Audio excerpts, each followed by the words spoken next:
Hey everybody, Mike B here with another video. This Black Friday this year is going to be the most stellar and really cool Black Friday I think I've had in a while. I mean, a ton of really hard to find and really unique items, a lot of World War II things from my personal collection and other things. I'm going to go through this video and give you a little teaser of just the helmets. Well, most of the helmets that'll be going up for sale on the website this Black Friday.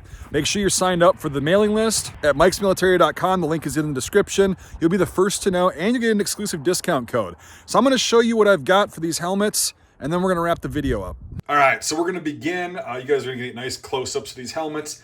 There's going to be more items. I'm just going to keep this video rather short as kind of a teaser. I'll probably make a couple more as time goes on until Black Friday. But without further ado, first up, we've got a nice medium-sized Pasget. It needs a sweatband. Those are like $5 on eBay, dirt cheap. Great shape. It comes with the 6-color cover. And put this back over here. We got another one with the 6-color cover, the camouflage band. This is a size large. Unfortunately, I've got another one of these, so this one must go. Comes as you see it. Oh, this fell off, of course. Next, we've got kind of a beater helmet. It's a Czech M42 or VZ52. Did it in 1966 or 65, probably 65. It's not going to be priced too bad, just so you know. I kind of just want to get rid of that and a bunch of other things like this. If everything goes right, I'll have a bunch of these. This is the one that I've got made up already. It's a USMC with an airborne liner. You saw those airborne liners regularly with infantry troops, both in the Army and the Marine Corps, who were not airborne. So this is a nice example with the inner tube band and a repro cover. So that'll be up, and if everything goes right, I'll have quite a few of those. A nice Italian M43 post-war example. I was going to actually restore this to a World War II example because it's got the square bales, but I just never got around to it, and it needs to go to somebody who appreciates it more than me. Size 59. Very comfortable, by the way. All right, moving on. And a nice Swedish M3765 in great shape, size 57 to 61. This is just an extra one that I've been hanging on to forever, and it needs to also go to a home where somebody's going to appreciate it more because these are getting very hard to find. We've got a nice, very nice, in the brand new paper wrapper, East German M5676. It's a size 2. It's like a size medium. Most people wear this size. In great shape. These are extremely hard to find in this condition nowadays, especially in the original wrap. Brand spanking new, unissued right out of the box. This is a unique one that just didn't make the cut. It's a it's a Czechoslovakian VZ30 helmet originally that was sent to Spain as aid, and they completely reworked this. The fascists painted this gray and then put a nice Spanish M26 liner in it. That's absolutely mint. This thing was probably refurbished and then just set in a warehouse somewhere. This thing's fantastic, but unfortunately it didn't meet the criteria to stay in my collection.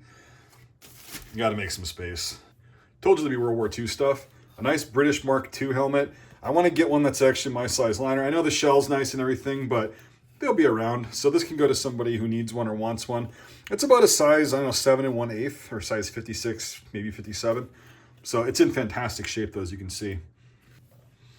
All right, now we've got this bad boy. This is an extra one that I was keeping because I used to sell these years ago. I'm thinking about actually picking them up again if I can get the same manufacturer, because these are the best repros you can buy and they're fantastic. This is a size 59. It's painted gray like they started doing in 1915 before they made them out of steel. And it's got the correct size and shape adjustment buckles for the chin strap. 99% of repros don't have that, and they don't have the holes in there, and they don't have the low profile rivet or the split pin tops right there either.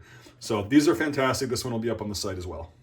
Yeah, I'm being serious. I've been going through my collection all year, and I was hemming and hawing, and I was going to sell these a while back, but I figured might as well do it on Black Friday. So this is an original M42, no decal, original finish on here, original liner. I would not restore this personally. I have not restored it. I would leave it as is. It's a size 66. There's the heat stamp and everything. I just can't justify keeping this in my collection. I already have plenty of World War II German helmets. So somebody that's just getting into collecting helmets or whatever can get this. It's a fantastic example and it's a great size. So this will be up there. Along with that is another original shell. I think it's been reworked. I'm almost positive it's been repainted, even though this was originally a single decal Luftwaffe. I looked up the lot number. The liner does not look original at all. I haven't taken it out, but the leather's really thick. So I think that's also a replacement that was made to look aged and whatever. But the shell itself is 100% legit.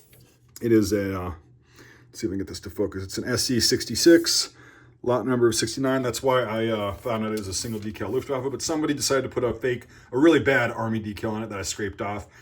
I was gonna restore this, but I don't know. I'll let it go to somebody who really wants an original German helmet in their collection, and yeah, spread the joy.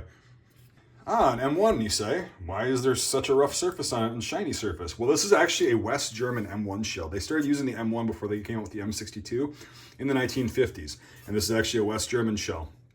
I know some collector has been looking for one of these for a long time, and I have one. It'll be up on the site. Now I've got this bad boy and its brother right here. These are two original front seam fixed bail. You can see because this one's got both of them broken off. This one's got one broken off.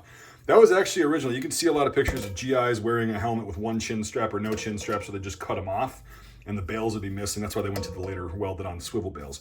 Anyway, these are both very hard to find, and they both have the original paint on them. And I don't really want to restore these, and I have enough M1s as it is, so these can also go to somebody who appreciates it and wants a legit World War II M1 shell in great shape. All right, this is another one that I was hemming and hawing and getting rid of, just like those original German helmets. This is an original US M1. It's a swivel bail, so it's a mid to late war. That was later on used in Vietnam, and it's got the guy's name and service number in it. I did try to look him up, and I came up with no dice. I'm thinking he was a Vietnam vet because this has got a Vietnam sweatband in it, and Marines were issued a lot of this stuff, so he probably was a Marine. I couldn't find anything on him, but it's personalized, and I think somebody that collects named Militaria is going to appreciate this a lot more than me because, again, I have too many M1s as it is. So that'll be up on the site as well, a really cool piece. So this is one that a lot of you, even some of my friends have been like, holy shit, that's cool. So this is one of those Finnish M4055 shells. Most of these are actually original M40 shells. They just got scrubbed. Hint, hint. Anyway, I had made this up years ago for myself, and I made my own Luftwaffe blue, which actually turned out really well.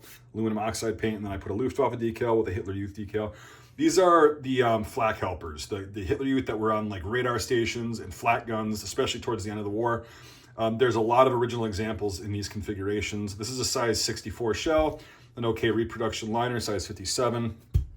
I hate to let it go, but I'd rather have one in my size eventually. Life goals. But yeah, this is, whoever gets this is going to have a really sweet example. Again, it's all refurbished by me and all that stuff, so it's not per se an original marked M40, but you get the picture. Speaking of Luftwaffe stuff, this is actually a pretty decently shaped and sized repro, to be honest with you. And so what I did is I actually used original colors from original examples that I've seen. I tried to mimic these patterns fairly closely, but still make each one unique.